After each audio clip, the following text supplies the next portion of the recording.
seed in the AFC. And picking up in the second quarter, Buffalo already up 7-3, and Josh Allen looking for more. How about that throw? Back foot, little sling to Isaiah McKenzie.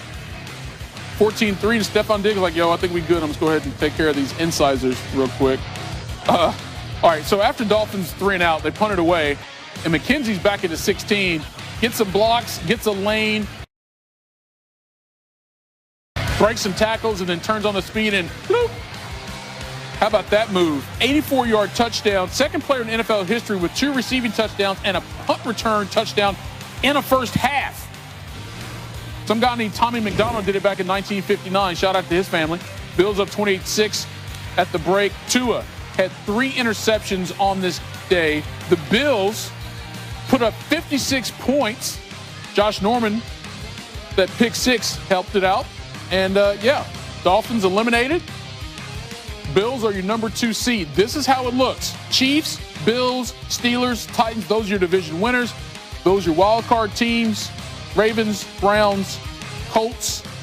And as the Colts, as the 7th seed, they will take on the Bills, as we just mentioned, in the first round. All right, so bring the guys back. We talked about the NFC, and everyone likes where the Packers are right now. And the Chiefs, quite frankly, have looked like the best team all season long. That's why they're number 1 seed in the AFC. That was already locked up before they got here. But, Tim, this Bills squad right now, I'm not sure anybody wants to see them at any point in the playoffs.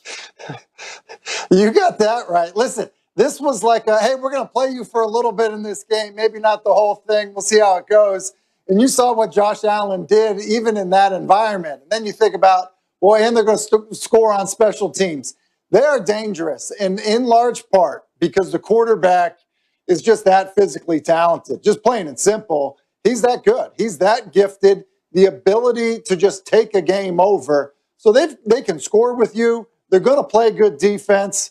They're unique offensively because they do want to spread you out and create opportunities for Stephon Diggs. So, yeah, I think there's an element of the fact, and rightfully so, that we have talked so much about the Kansas City Chiefs. But in doing that, we've maybe allowed this Bills team to fly a little bit under the radar because I think they can go toe-to-toe with anybody. Rob, how do you see it? Yeah, Tim, I agree with you. Yeah, Tim, I agree with you. When you watch Buffalo the last couple of weeks, they tried to go out there and show the world what they were when they played the Patriots. They didn't let their foot off the gas. They wanted to show everyone on national television that they are the real deal. And Josh Allen has been lights out all season. They're going against the Dolphins today, and they look. They don't want to let up. And when you think about the AFC and the Kansas City Chiefs, what can Kansas City do? They can score a lot of points. Well, Buffalo is showing everyone that they can score a lot of points as well. And if you want to beat Kansas City, you're going to have to score points. So in the playoffs, you never know what's going to happen. But I think that Buffalo probably has the best chance offensively because of the points that they can put up to maybe upset Kansas City. And look, I mean, when was the last time Buffalo swept the division? It's been a long time. Yeah, a long time indeed.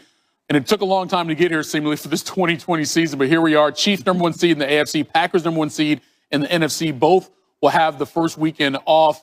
Then the question becomes, who will win that NFC East crown later tonight? Washington wins it. They get it. If they lose, the Giants get it. So we put all that together, Tim. Takeaways, Week 17, playoffs coming up next weekend. What do you got? Listen, my takeaway is this. Hey, NFL, bravo. Good for you. Because, look, there was a lot of doubt of whether or not we were going to be able to do this. Played an entire regular season. We're headed to the postseason. And just like other years, we get to the 4 o'clock game, in the last game that's played in the 4 o'clock games is basically a kick to win the division that banks off of the upright and goes in. And then we have a Sunday night matchup that's going to put a team, into the postseason.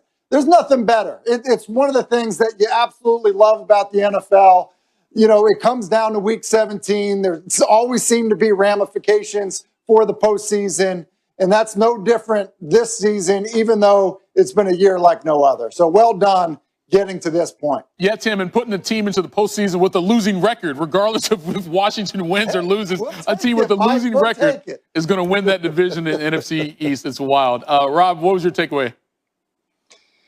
Look, I know Tampa played the Falcons, but Tom Brady at 43 still can throw that ball so well. And when you look at the stat line, 399 yards, 4 touchdowns again, if you can keep him upright and keep him protected in the NFC, in the playoffs, now that the records don't matter, they look good. And offensively, I know Evans had a little mishap, and you don't know what's going on with his knee. But they have a ton of weapons offensively. And with Tom Brady as your quarterback, look, you could say I'm a homer, but Tom Brady as your quarterback, he can take you places. Yeah, he took you to 2 Super Bowl wins, so you can ride with him all you want to, Rob. I don't think he was going to give you any grief about that. But, hey, stats matter, numbers matter, and what he did his first season there in Tampa to get that team back into the postseason, and then how the Patriots fell off, that tells you all you need to know, if you didn't already know, about Tom Brady. Hey, guys, as always, appreciate the time. What a wild, full regular season it was. And next weekend, we get to talk about the playoffs. Tim Hasselbeck, Rob Ninkovich here on SportsCenter. Appreciate it. All right, still ahead, Aaron Rodgers. All he did was help his team lock down the #1 seed in the NFC and add to his MVP resume. We'll talk about that coming up next. So the Cowboys came in bad. Giants came in bad, but whoever won this game would put themselves in a position if Washington were to lose later tonight against the Eagles. So, Giants up 13-6 when Daniel Jones hits Dante Pettis. He gets in for the touchdown before losing the ball. It's 20-6 now, but here come the Cowboys. They're down 23-19. It's 3rd and goal, but look where they are.